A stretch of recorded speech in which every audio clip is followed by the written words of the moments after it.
sur l'ensemble du match, tenir dans les conditions de la deuxième mi-temps, ça semblait quand même compliqué, même si on aurait bien voulu le faire évidemment. Notre première mi-temps a été valable. Voilà, on a marqué sur coup de pied arrêté, ce qui nous est pas arrivé encore cette année. Mais en tout cas, la deuxième mi-temps a été compliquée pour nous dès le début de la deuxième mi-temps. Il y a eu des entrées aussi en face qui nous ont fait mal. Nous, on a aussi perdu des joueurs importants, Renaud Coad. Enfin bon, voilà. Donc Manu Rivière qui pouvait pas faire tout le match. Nolan Roux qui était, comme c'est pas son poste habituel, il a beaucoup plus couru que d'habitude. Donc les changements, nous, ont été un petit peu plus compliqués. Et puis sur la fin du match, on a quand même beaucoup subi.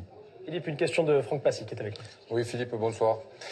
Dans ce moment difficile, chaque fois qu'on regarde les matchs de Metz, on se dit qu'il manque un petit poil de chance parce que ça bascule toujours sur des petits détails et des fois qui sont même pas inhérents au groupe ni au jeu de ton équipe.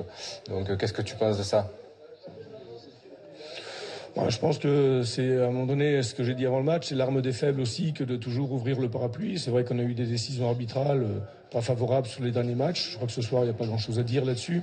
Après, nous, on est en difficulté quand même au niveau du résultat, au niveau des résultats depuis le début de saison. Je trouve que ce soir, par rapport à nos matchs précédents, je le répète, sur la dernière demi-heure du match, voilà, j'ai senti le FC Metz quand même plus en difficulté que ce qu'on a pu être, par exemple, à Nantes ou à Angers ou dans d'autres déplacements notamment, avec trouver vraiment une bonne équipe de Saint-Etienne en face de nous.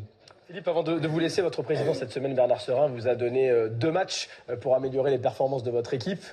Donc ce soir à Saint-Etienne, le prochain match face à Dijon. Est-ce que c'est quelque chose qui vous met la pression, une grosse pression sur ces 2 matchs ou pas du tout ? Écoutez, la pression, on l'a tous depuis le premier match de championnat qu'on a perdu chez nous contre Guingamp. Donc ça fait maintenant 3 mois. Donc on n'est plus là pour avoir la pression, on est là pour trouver des solutions. Ce soir, changer 2-3 choses dans l'équipe du FC Metz.